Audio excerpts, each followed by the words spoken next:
Alors, on continue toujours, même si on ne s'est pas vu.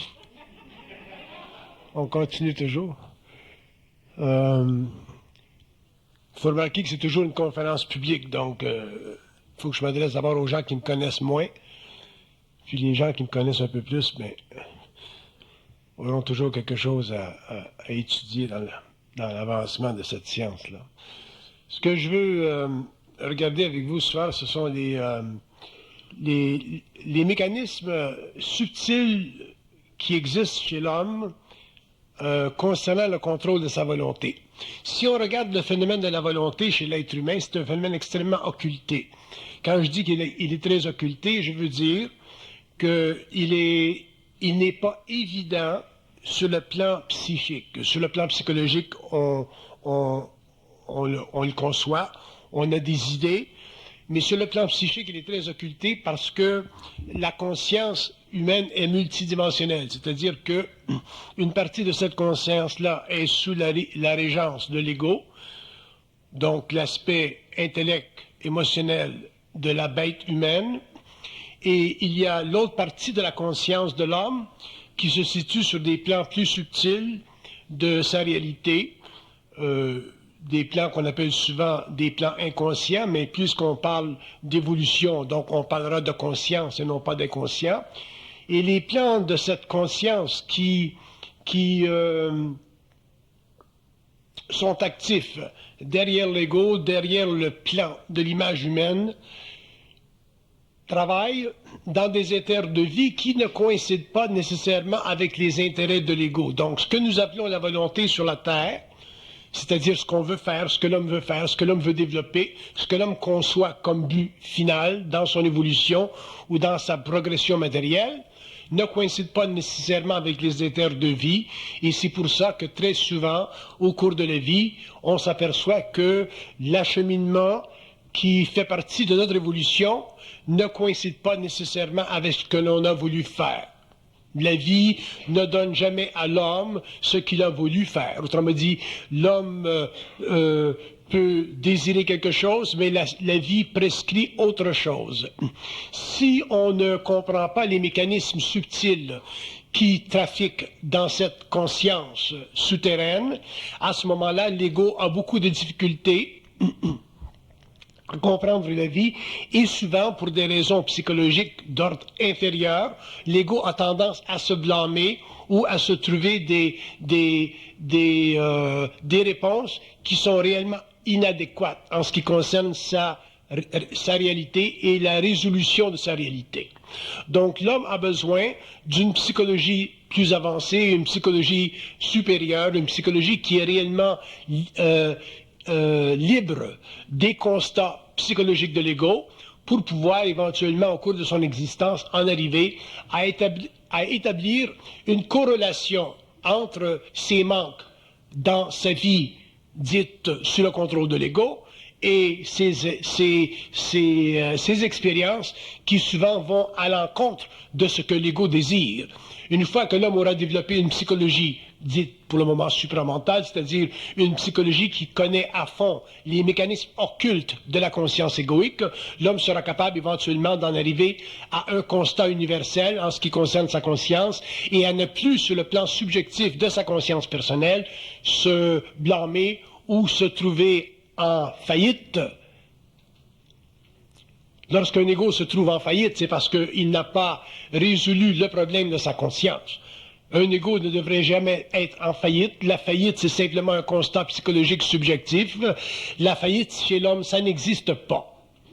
Par contre, si l'homme n'a pas une psychologie suffisante pour l'éclairer et n'a pas une conscience suffisante pour lui donner la puissance créative au niveau de son mental, effectivement, il se trouvera en faillite parce que non seulement il a lui-même à considérer dans l'évaluation de sa vie personnelle, mais il a des milliers de personnes autour de lui qui, à tous les jours, deviennent des mesures et des gens qui, à cause de leur propre expérience, en relation avec la sienne, lui démontrent qu'il n'est pas à la mesure de lui-même.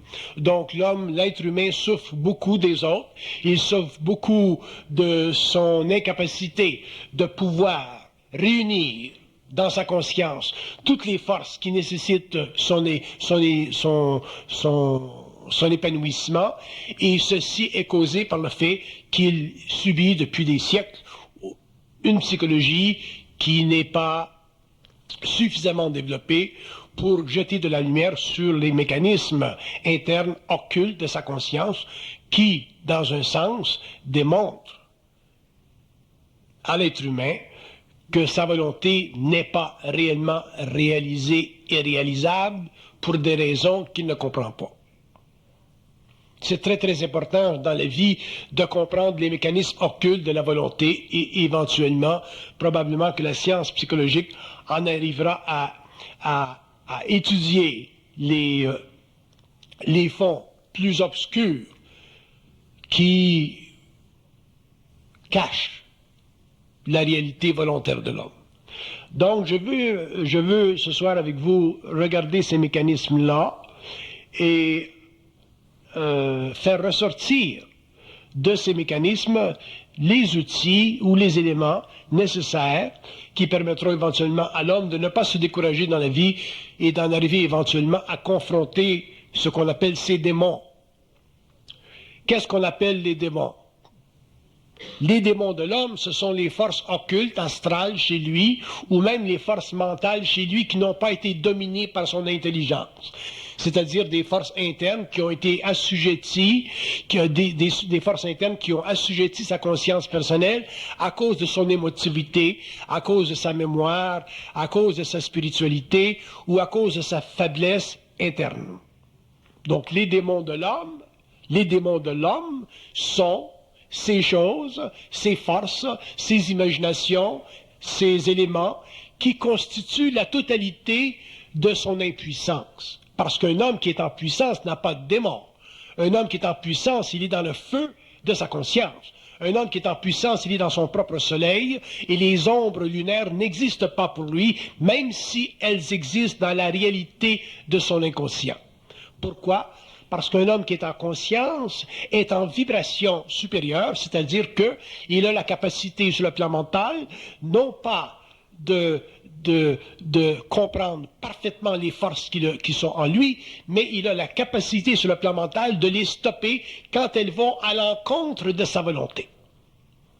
Et ça fait partie de la conscience humaine, ça fait partie du droit de l'homme à la vie, ça fait partie des forces de vie d'en arriver à ce constat, à cette capacité chez l'homme de pouvoir ultimement intervenir lorsque sa volonté est fragmentée, lorsque sa volonté n'a plus la puissance qu'elle aurait dû avoir ou qu'elle doit avoir, parce que, pour toutes sortes de raisons, il a vécu une sorte de programmation qui a infirmé son pouvoir. L'élément de la volonté, le phénomène de la volonté est essentiel chez l'homme et l'homme doit en arriver à pouvoir causer avec lui-même sur le plan mental d'une façon efficace. C'est-à-dire, il doit en arriver à être capable d'interroger les forces obscures, ces démons, ou les forces qui ne veulent pas lui donner cette volonté pour toutes sortes de raisons. L'homme doit être capable de travailler avec ses forces internes de manière à pouvoir éventuellement nettoyer, clairer ce qui fait obstacle à sa conscience pour pouvoir, dans un temps suffisamment rapide, sur cette planète, sur ce plan matériel, vivre une vie qui est à la mesure de sa conscience et qui représente réellement la noblesse de son ego. Sinon, l'homme vit une vie totalement subalterne, subjective, secondaire. Il est assujetti à des forces extérieures très puissantes, surtout dans les temps où nous vivons, et il n'est plus capable à un certain point d'absorber les chocs de la vie, parce que ces chocs ont déjà démontré qu'il est en puissance inférieure. Donc, si je mets en évidence le phénomène des chocs de la vie, lorsque l'homme vit ces chocs de vie, il doit instantanément aller à l'envers de ses émotions.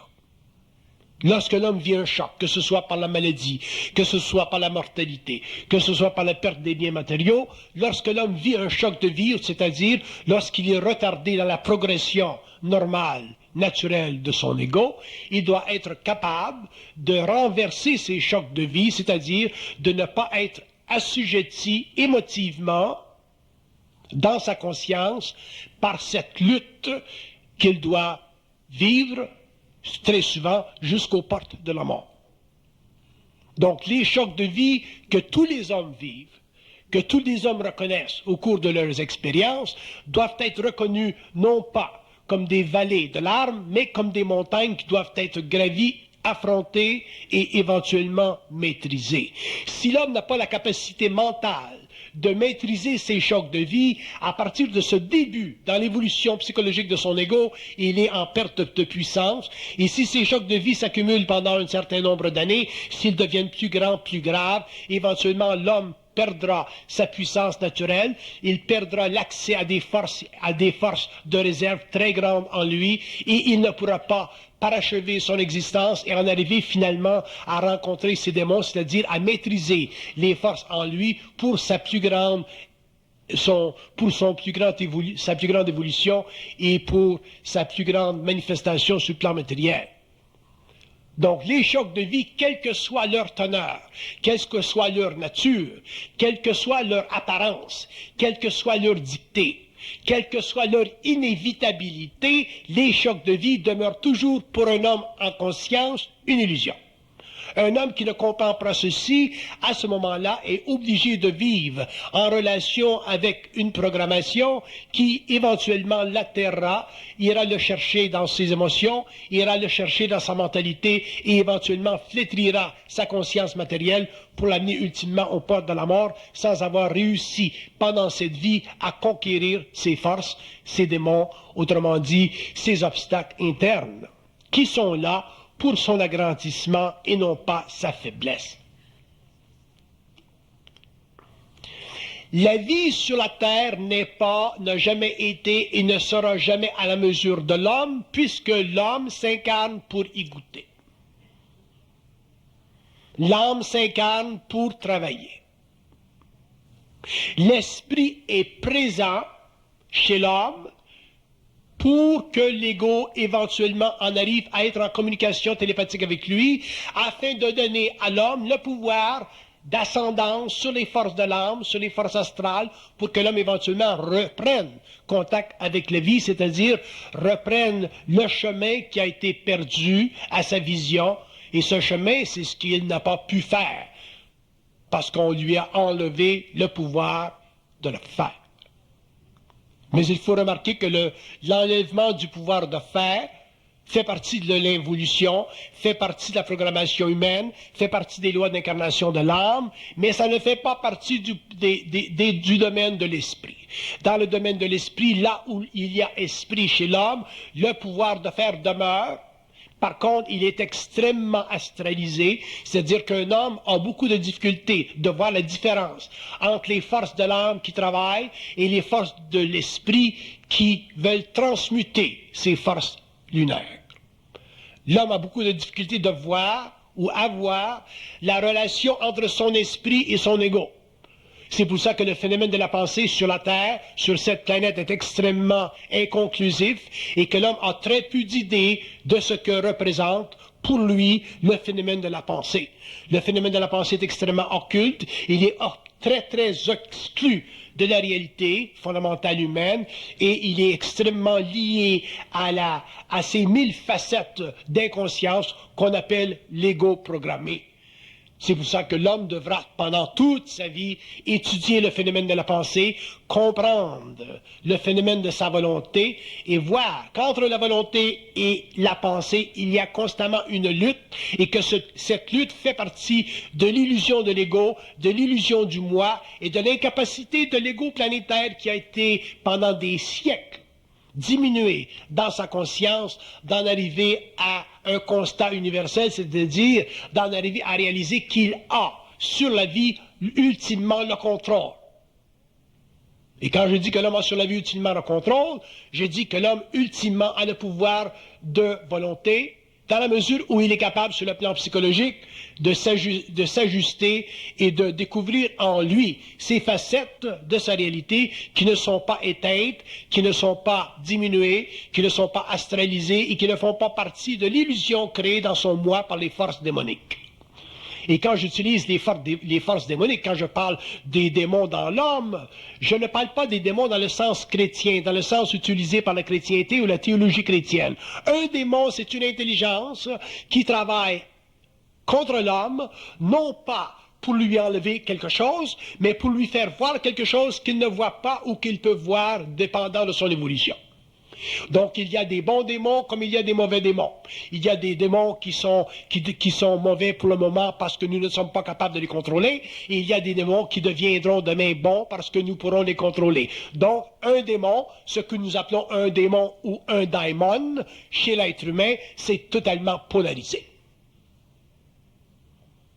Et les gens qui vivront un jour, s'il y a des gens qui vivent une initiation un jour, une initiation solaire, ils verront que dans le processus de l'initiation solaire, l'ego est confronté à la perdition comme à la glorification. Il est confronté au mal comme il est confronté au bien. Il est confronté à la peur comme il est confronté à l'absence de crainte. L'ego est toujours confronté. Confrontation veut dire quoi? Test. Test pourquoi? L'âme. Pourquoi? Parce que l'âme doit être, sur le plan matériel, amenée à un niveau d'évolution supérieur, afin qu'un jour, avec l'esprit, elle puisse s'unifier pour que l'homme passe à une nouvelle résurrection, c'est-à-dire à un processus de conscience qui ne sera plus régi par les lois de l'incarnation, mais par les lois d'une conscience éthérique, par les lois de monde qui font partie de l'évolution future de l'humanité. Donc, il y a, pour l'être humain, une conscience très grande qui est devant lui, il y a une conscience très petite qui est derrière lui, et dans le moment infinitésimal où ces deux consciences se rencontrent, il y a la lutte, et l'homme vit la lutte pendant toute sa vie. La lutte, la sommation des éléments de lutte, ce sont les chocs de vie. Par contre, les chocs de vie, nous n'avons pas suffisamment de psychologie pour les comprendre. Nous n'avons pas suffisamment de psychologie pour nous assister soi-même. Parce que nous avons vécu pendant des siècles, pendant des millénaires, sur le plan psychologique, dans l'assiette des philosophes, dans l'assiette des religions. Nous n'avons jamais vécu dans notre propre assiette. Donc, les constats psychologiques de l'ego, ce que l'homme constate comme faisant partie de sa réalité, ce fut toujours, pendant l'évolution, une diminution de son être. C'est pourquoi certains hommes, comme Nietzsche, par exemple, le philosophe, disaient que la chrétienté détruit chez l'homme la volonté.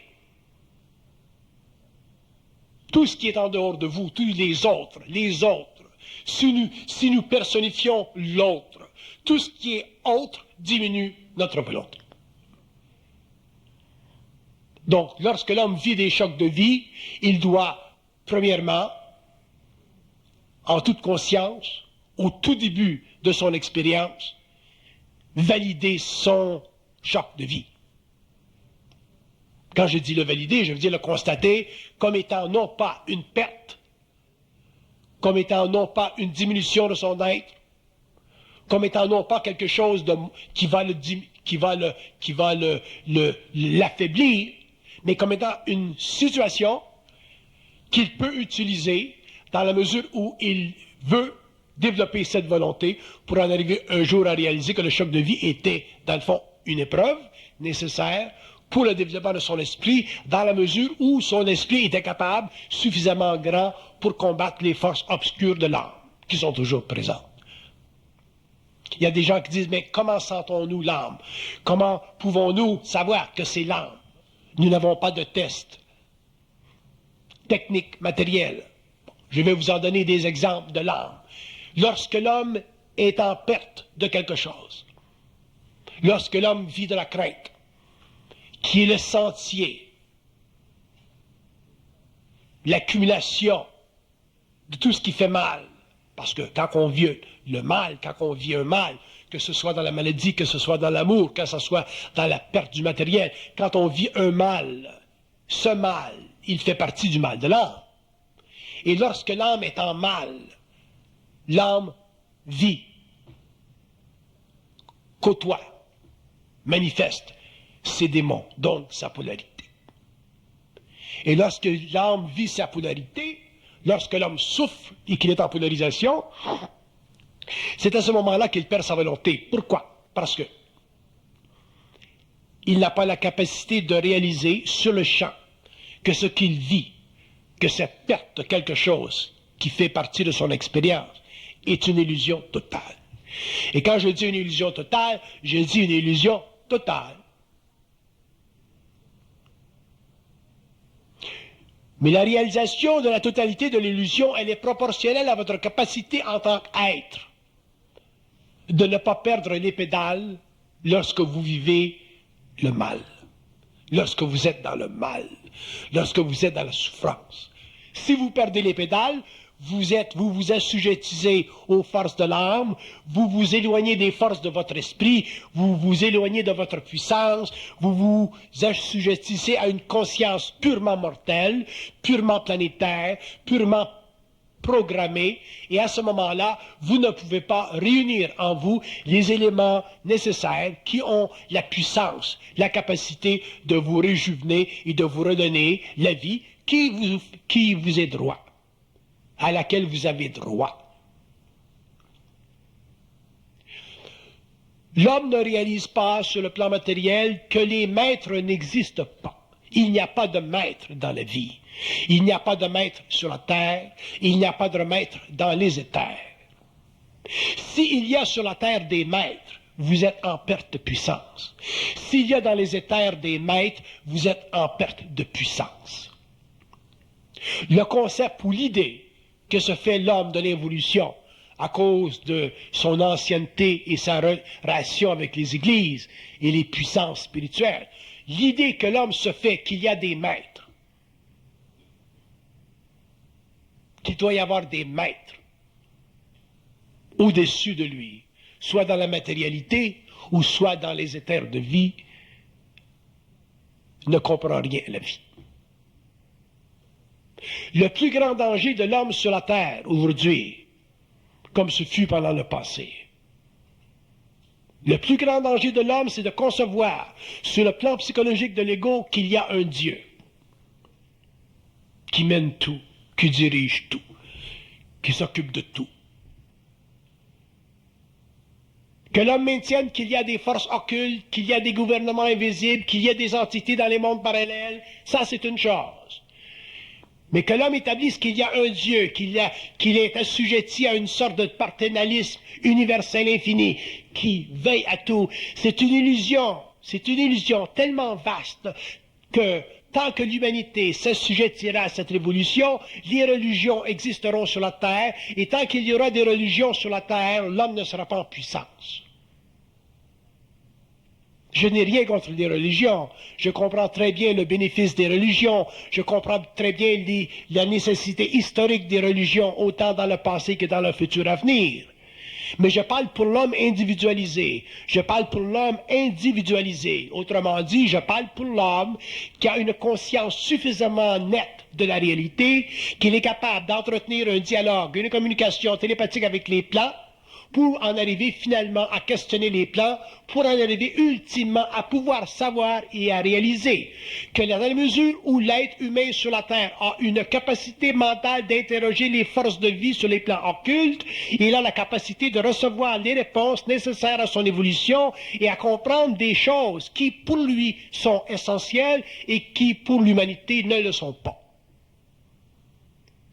Quand l'homme aura compris ceci, qu'il y a des choses qui sont essentielles pour lui seul et qu'elles ne le sont pas pour l'humanité, à ce moment-là, l'homme pourra laisser les religions pour le reste des hommes et s'occuper de son propre travail, de sa propre évolution, de son propre développement, de sa propre volonté et éventuellement, ultimement, du contact avec les forces occultes sur le plan mental, occulte, astral, ésotérique, mental ou matériel, dépendant de son évolution, dépendant de sa voie, dépendant de sa puissance. Mais tant que l'homme sera assujetti à des forces extérieures sur la terre, l'homme ne pourra pas comprendre le phénomène de la volonté, il ne pourra pas diagnostiquer le phénomène des chocs de vie, et il les subira, et il sera incapable d'en arriver un jour à se donner la place dans la vie sur la terre qu'il veut, dont il a de besoin pour ennoblir son esprit et faire un lien, établir un lien entre son esprit et son âme pour qu'un jour l'âme cesse de s'incarner et que l'esprit en fusion avec cette âme puisse passer dans d'autres dominions de vie sur des plans un peu plus évolués. La construction, la réalisation des mécanismes de la volonté sont les aspects les plus importants de la conscience humaine terrestre planétaire. Un homme qui a de la volonté peut tout faire. Un homme qui n'a pas de volonté est assujetti à des conditions de vie qui ensevelissent sa conscience, font vibrer son âme, enlèvent sa puissance de compréhension, c'est-à-dire enlèvent sa lumière, et font de lui un être mâle ou femelle, assujetti à des émotions qui toute sa vie vont devenir pour lui un fardeau, parce que l'émotion non intelligente, non intelligible, est une réaction astrale de l'âme chez l'homme et empêche cet esprit incarné, mais impuissant, d'atteindre un point d'autonomie totale sur le plan matériel. Vous demandez à des gens, qu'est-ce que vous aimeriez faire? Qu'est-ce que vous voulez faire? Qu'est-ce que vous auriez voulu faire? Qu'est-ce que vous voulez faire dans la vie? Et l'homme vous regarde les yeux béants et il ne le sait pas. L'homme ne sait pas ce qu'il veut faire. Ou il dit, oh, j'aimerais faire ceci, ou j'aimerais faire cela, mais ceci et cela, c'est tellement loin de sa possibilité. Pourquoi? Parce que l'homme vit dans le monde du rêve. Et le monde du rêve, qu'est-ce que c'est? C'est le monde qui lui est imposé par la société. Et nous vivons aujourd'hui dans une société extrêmement rêveuse, une société qui vous projette des automobiles, des femmes, la sexualité, de l'argent, on vous projette ça à la télévision. L'homme est constamment bombardé au niveau de son corps de désir et il n'a pas la puissance, la sagacité de pouvoir mettre le doigt sur ce qu'il veut. Et dans le fond, si vous demandez à un homme sage, un homme qui a de la sagesse ou de l'intelligence, qu'est-ce que tu veux? Il va vous dire, je veux la paix.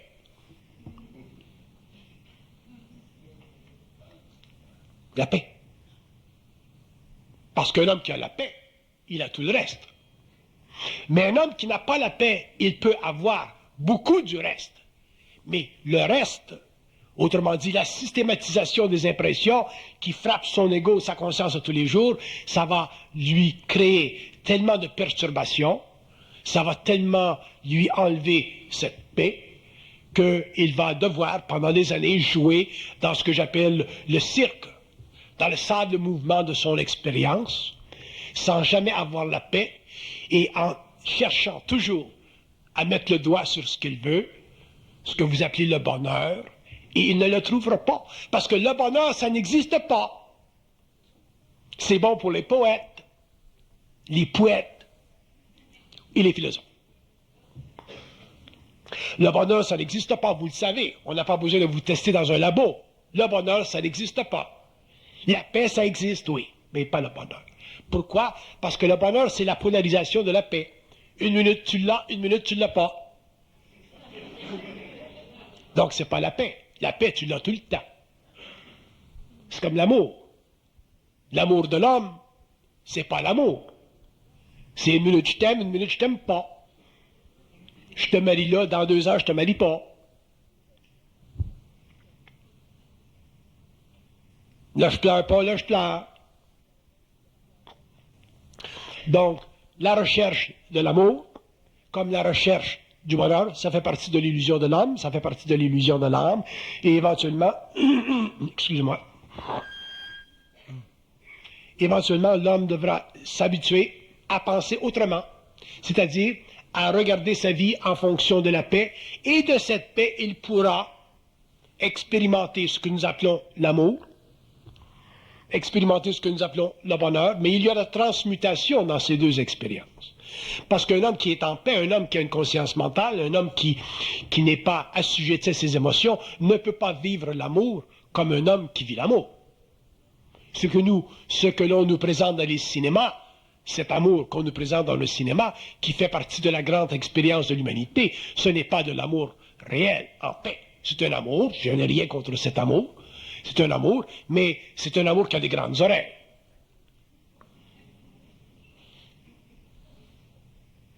Il n'y a pas de paix dans cet amour.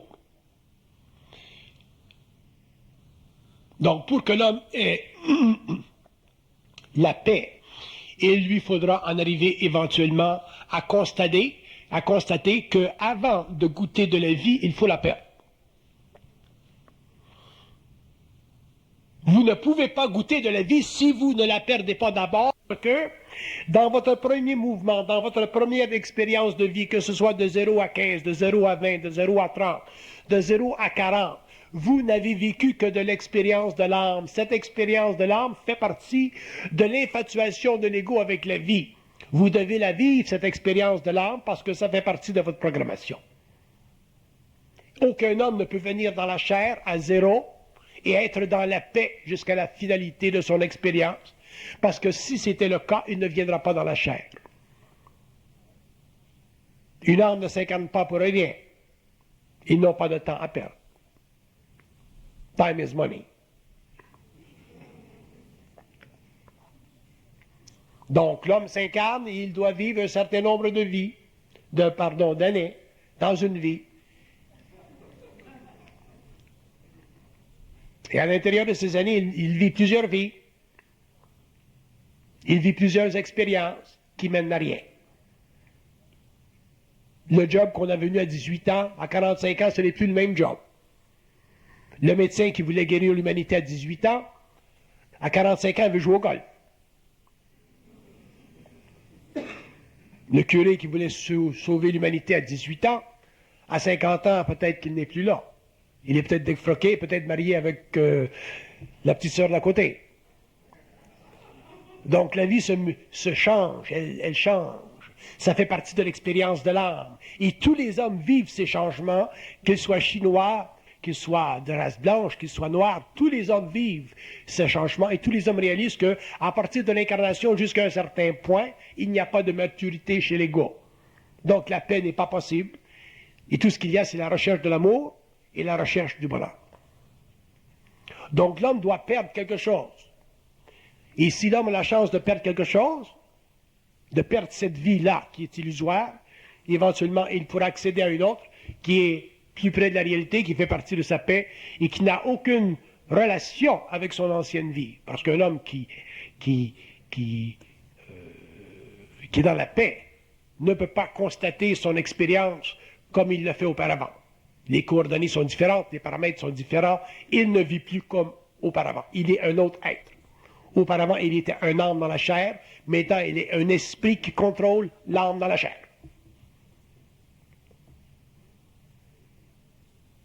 Mais tout ça est relié à la volonté. Et nous n'avons pas d'idée de ce qu'est la volonté parce que nous ne comprenons pas les mécanismes subtils de l'ego sur le plan de la pensée mentale. Nous pensons que tout le monde pense. Nous pensons que la pensée vient de nous. Erreur fondamentale. Les ondes du radio ne viennent pas du radio.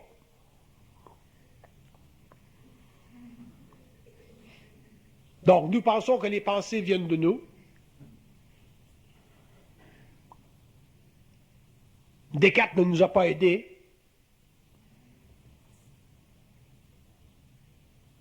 Et à partir du moment où nous n'avons pas une psychologie qui transcende la fabrication intellectuelle de l'ego pour amener l'homme finalement à un constat des architectures du mental, nous ne pouvons pas concevoir ce qu'est l'homme sur le plan psychique de son être, c'est-à-dire ce qu'est l'homme en esprit. Nous ne vivons que ce qu'est l'homme en conscience inférieure, en manifestation astrale, donc que ce qu'il est en tant qu'âme incarnée. Mais l'homme est beaucoup plus qu'une âme incarnée. L'âme est beaucoup plus qu'une âme incarnée. L'homme, c'est une puissance. L'homme, c'est une lumière. L'homme, c'est une relation avec des plans qu'il ne connaît pas, qu'il devra connaître. L'homme, c'est un feu. L'homme, c'est une réalité qui est plus grande que ce qu'il conçoit de lui-même comme étant puissance personnelle. L'homme, c'est une chose qui peut faire des choses dont il n'a même pas l'imagination subjective à concevoir. Autrement dit, l'homme, ultimement, c'est une composition d'esprit, d'âme et de matérialité qui doit ne pas connaître la crainte. Un homme qui ne connaît pas la crainte contrôle ses démons. Un homme qui contrôle ses démons, il est en puissance. Et un homme qui est en puissance dicte à ses démons. Et il dicte ce qu'il veut, ce qu'il a de besoin dans le temps de ses démons. J'accorde seulement une chose aux démons, c'est le temps. Ils ont le contrôle sur le temps. Pour toutes sortes de bonnes raisons. Ils ont le contrôle sur le temps, premièrement, parce que l'ego, pour travailler avec les forces internes, doit avoir beaucoup de maturité. Et avoir beaucoup de maturité, ça veut dire ne pas astraliser son énergie. Et les forces internes, les daimons de l'homme, savent, comprennent que l'homme astralise son énergie très facilement. Vous lui donnez un pouce, il prendra un pied. Pourquoi? Parce que l'homme n'a pas de conscience. Il a des désirs, mais il n'a pas de conscience. Il n'a pas la science de son mental. Il a l'inconscience de son intellect. Il n'a pas la puissance de sa volonté harmonisée avec sa lumière.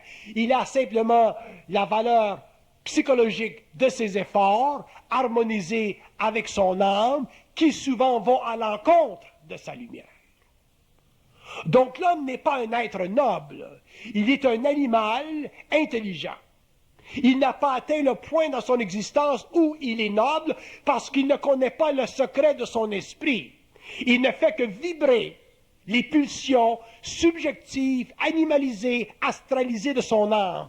Donc, il est en dehors de sa puissance, mais il fait des efforts pour se donner l'impression d'être en puissance.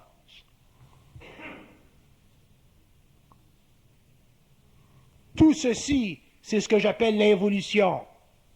Tout cela que nous découvrirons fait partie de l'évolution. La différence fondamentale entre un et l'autre, ou l'une et l'autre, c'est que dans un cas, dans le cas de l'involution, l'homme est incapable de se reconnaître. Dans le cas de l'évolution, l'homme se sait.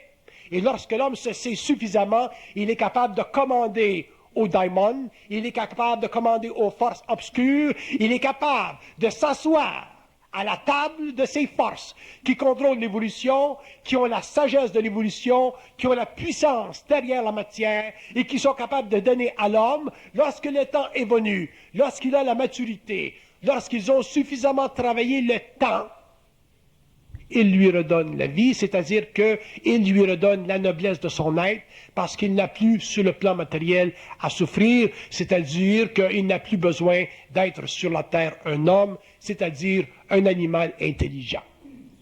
Et lorsque l'homme sur la terre n'a plus besoin d'être un homme, qu'il devient un sur-être, qu'il devient un être capable de commander à ses plans obscurs, à ce moment-là, sa vie se termine lentement dans un calme, il connaît une paix qui devient de plus en plus puissante, et un jour, lorsque le temps vient, il se retire à volonté de son corps matériel, de son enveloppe, et retourne son dos sur les plans astraux de la mort pour aller inévitablement vers les corridors un peu plus illuminés d'une conscience éthérique où vivent les êtres qui ont depuis très longtemps compris que la mort n'existe pas.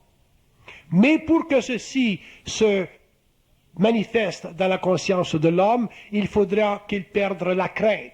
Et la crainte, elle est extrêmement présente chez lui. Elle fait partie de la conscience de ses cellules, parce que l'homme est fondamentalement un être animalisé. Un être animalisé, c'est un être qui n'a pas tout compris. Un être qui a tout compris n'est plus un être animalisé, parce qu'il a réalisé finalement que la crainte, qui est incrustée dans sa conscience, qui fait partie de la mémoire de sa race, qui fait partie de tous les mouvements subtils, polarisés de la pensée, est fondamentalement une illusion. Et qu'est-ce qu'une illusion? Et je la décris dans un contexte qui n'est pas spirituel, qui n'est pas oriental, parce que je n'aime pas les idées orientales. Elles ne sont pas suffisantes pour l'homme moderne. Une illusion, c'est une incapacité psychologique de l'ego de découvrir, dans la manipulation de ses pensées, que des intelligences travaillent à toujours lui créer l'impression qu'il est en manque de puissance. C'est ça, l'illusion. Et lorsque l'homme a réalisé que cette illusion, elle peut être traversée, qu'il a la capacité finalement de faire face à ses daimons, qu'il a la capacité de faire face à ses intelligences, qu'il a la capacité de commander à ses intelligences pour qu'elles se repoussent de son expérience, à ce moment-là, l'homme comprend que l'illusion est fondamentale, elle est nécessaire aux forces de l'âme, mais qu'elle devient totalement inutile lorsque l'esprit a finalement conquis son propre terrain. Son propre espace. Et comment l'esprit contrôle son espace? Il le contrôle en pouvant ne plus vivre la crainte. Si vous devez vivre de la crainte pour vous protéger, si vous devez vivre la crainte pour que votre corps matériel ne soit pas écrasé par une auto ou par une condition quelconque, votre esprit vous mettra en vibration de crainte. Si votre esprit vous met en vibration de crainte, vous saurez qu'est-ce que c'est cette crainte. Elle est totalement vibratoire, elle se fixe dans votre croix derrière. Vous ne pourrez rien faire, vous serez immobilisé. L'esprit vous immobilisera.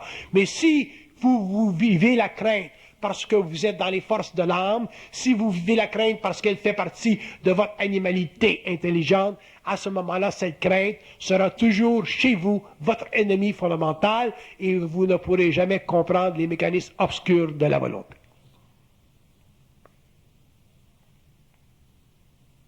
C'est comme ça.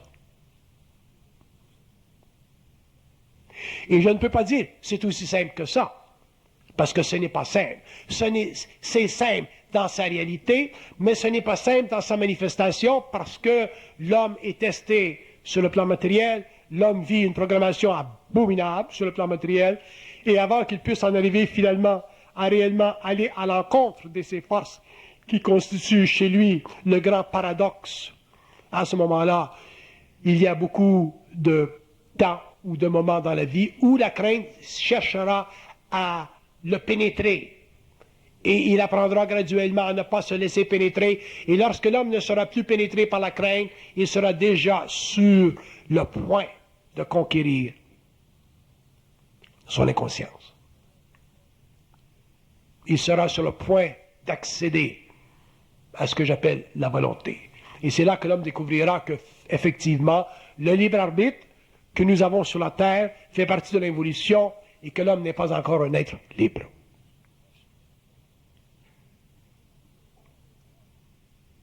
Et je veux parler pour les jeunes qui vivent dans une société où la crainte est utilisée, exploitée contre eux. Les jeunes doivent comprendre que leur évolution personnelle, le temps que ça leur prend pour passer de A à B à C, ce temps-là doit être utilisé par les forces internes de leur être, mais eux, en tant qu'égaux, ne doivent pas trop s'en mêler. Autrement dit, ce n'est pas parce que vous ne réussissez pas à 19, 20 ans, 21 ans, 22, 23, 24 à faire ce que vous voulez que votre vie est un gâchis. C'est simplement que la vie est très compliquée. La vie est différente d'aujourd'hui de ce qu'elle était il y a 50 ans. Que vous avez une expérience différente à vivre. Et que ce que vous devez rechercher le plus, c'est la paix de votre esprit pour en arriver finalement à réaliser que dans l'échéance des nouvelles âmes incarnées, dans le cas échéant des nouvelles expériences sur la terre, l'homme doit attendre aujourd'hui plus longtemps pour en arriver à faire ce qu'il veut. Plus longtemps. Et vous allez dire, pourquoi plus longtemps? Parce que la vie est plus complexe. La vie est moins simple. Ce n'est pas comme il y a 25 ans, 30 ans, 40 ans, quand l'homme devenait soldat ou avocat ou médecin. Aujourd'hui, l'homme peut devenir toutes sortes de choses. Donc, on dira, quel est le moyen le plus facile d'en arriver à faire ce qu'on veut? Et ma réponse à ceci, c'est faites ce que vous pouvez, graduellement, avancez, mais ne lâchez jamais. Si vous ne lâchez pas, vous découvrirez d'autres aspects de ce mouvement et éventuellement, vous en arriverez à faire ce que vous voulez. Mais si vous lâchez, vous êtes fait. Si vous vous découragez, vous êtes fait. Et si vous croyez que les autres sont meilleurs que vous, vous êtes doublement fait.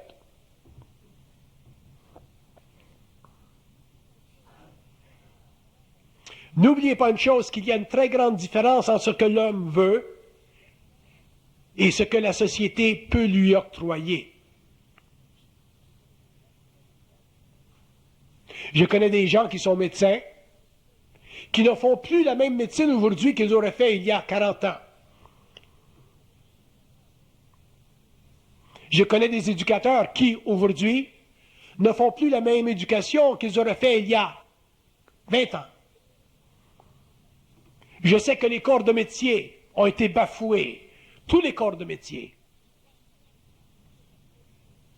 Pourquoi? Parce que la vie aujourd'hui est astralisée. Pourquoi? Parce qu'aujourd'hui, le bottom line, c'est la finance, c'est l'argent.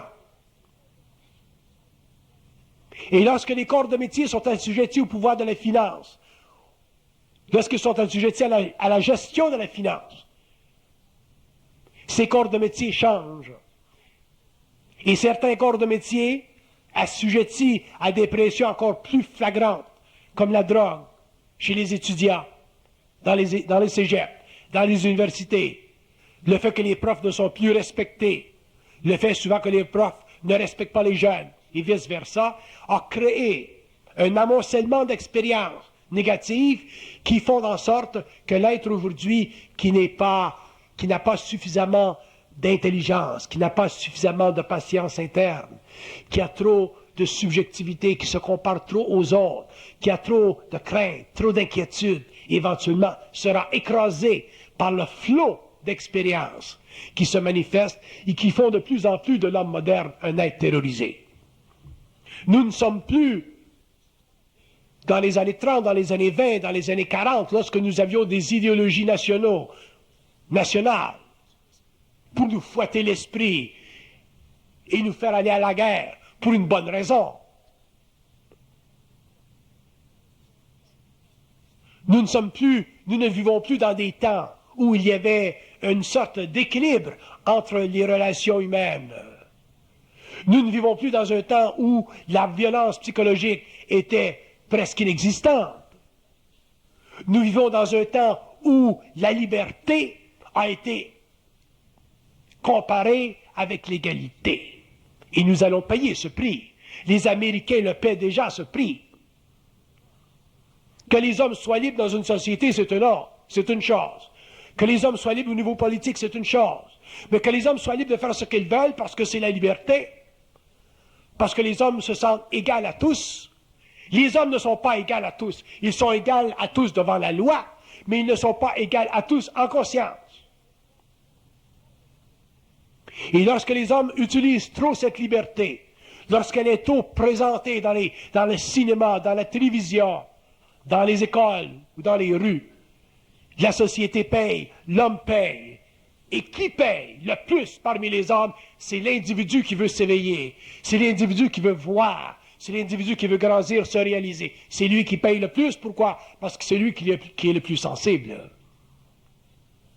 Et quand on est sensible, on a besoin de s'insensibiliser. Non pas dans un sens négatif, mais dans le sens de se protéger la peau, de se mettre des chandails par-dessus des chandails, par-dessus des chandails, pour protéger cette lumière qui est à l'intérieur et qui risque de s'étouffer si nous venons trop en contact avec cette merde qui est dans le monde et qui devient de plus en plus une vague mondiale.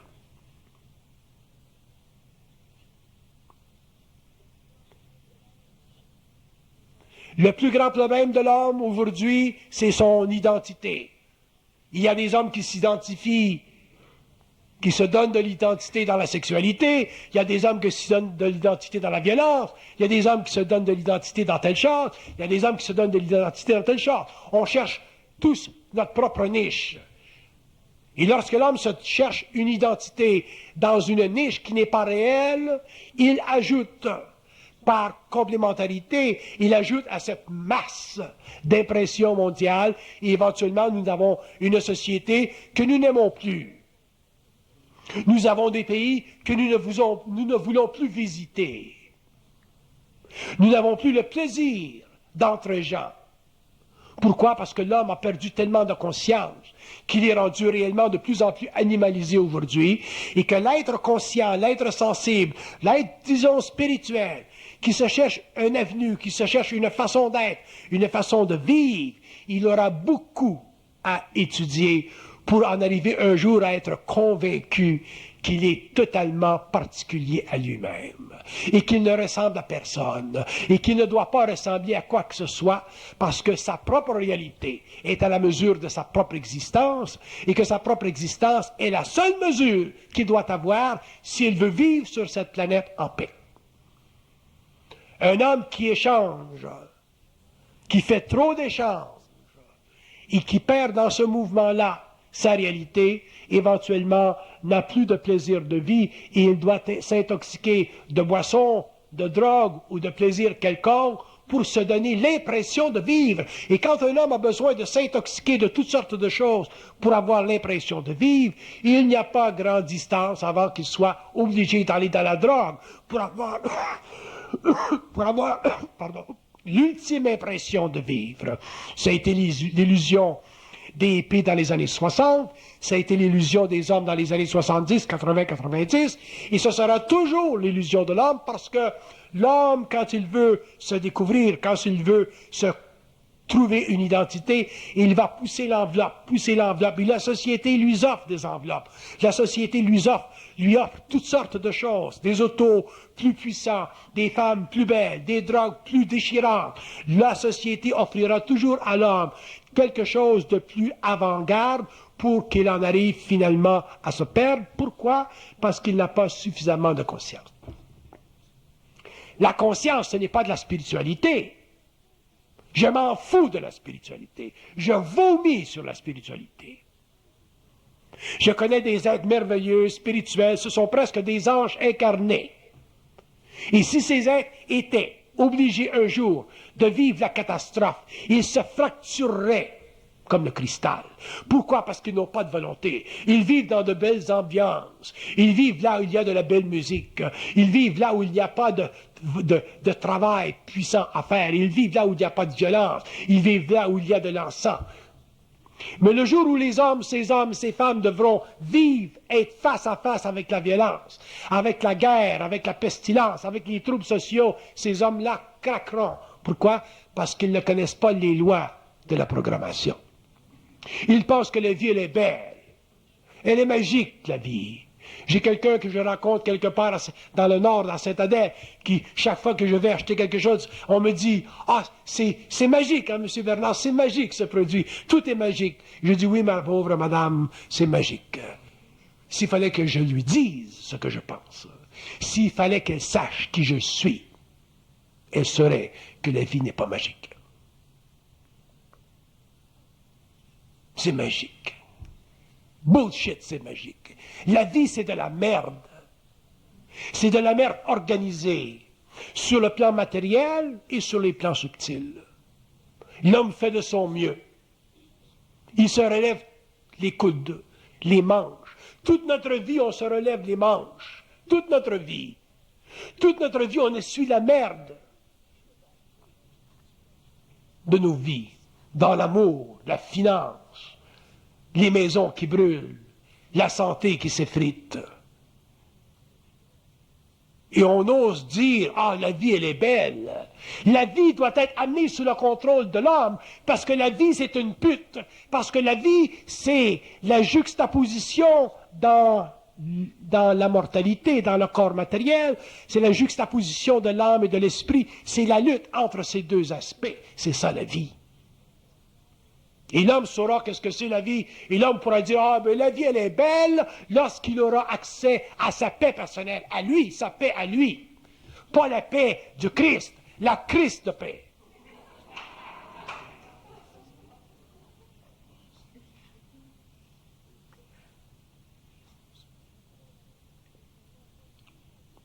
Et nous vivons dans des temps qui deviendront toujours de plus en plus difficiles parce que les temps sont plus complexes. Les unités humaines sont en plus grand nombre. On aura tout à l'heure de la difficulté à bouffer. On aura tout à l'heure de la difficulté à se loger. Pas tout de suite au Québec, parce qu'on est chanceux. Mais aller aux Indes, aller en Chine, aller en Europe, aller dans ces pays qui reçoivent des gens qu'ils ne devraient pas recevoir. Aller dans ces pays où on ouvre la porte de l'immigration parce que ça fait partie de la nouvelle politique. Qu'on fasse venir des gens dans nos pays parce qu'ils apportent à nos pays, bien. Mais qu'on fasse venir n'importe quel crétin dans nos pays, c'est une autre paire de manches. Que les gouvernements s'occupent de leurs crétins. On n'est plus dans le temps de la colonisation où les Anglais envoyaient dans les colonies des gens pour bâtir les colonies. Dans ce temps-là, il n'y avait personne, il y avait simplement des érables. Et au cours des générations, ils se sont ajustés. Ils ont développé des lois. Ils sont devenus bons citoyens. Mais aujourd'hui, que nos gouvernements acceptent n'importe qui, n'importe quoi, n'importe quand, sous le prétexte de la liberté, sous le prétexte de l'émancipation internationale, on paiera le prix. Des gens qui viennent d'autres pays malades avec le sida ou d'autres maladies et qui viennent dans nos pays sans aucun contrôle. Nous le paierons dans la maladie. Nous le paierons dans les infections.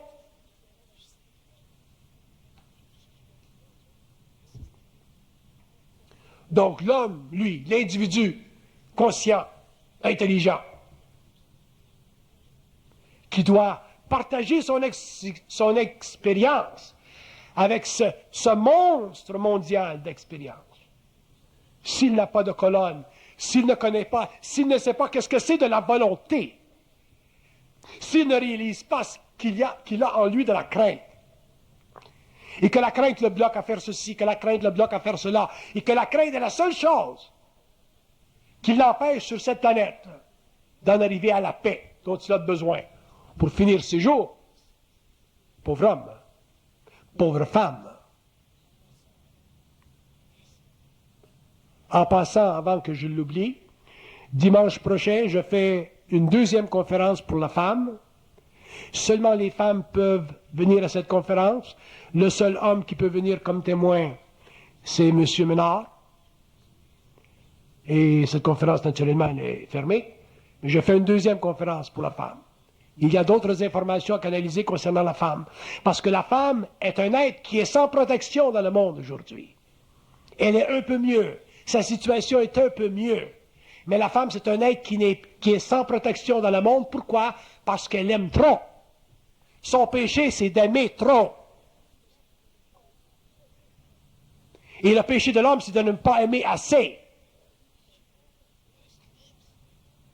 Donc lui, c'est un con, et elle, c'est une connasse. Et les deux ne se comprennent pas.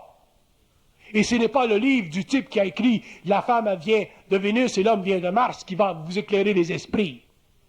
Vous avez besoin beaucoup plus de ça que ça pour réellement comprendre le phénomène humain, votre propre phénomène humain. La femme a besoin d'une science, d'une psychologie qui concerne son évolution, son incarnation, sa programmation, ses craintes. Elle a besoin de savoir comment elle peut se résurrecter, comment elle peut se souvenir d'elle-même, au lieu de se souvenir simplement de son mari et de ses enfants.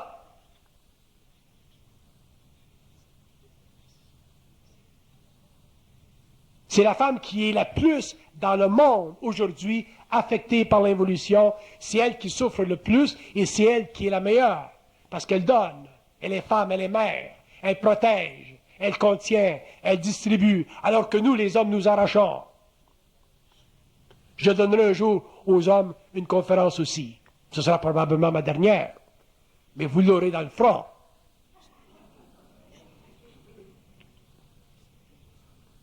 Nous avons besoin aujourd'hui d'une psychologie qui est directement transmise à l'ego.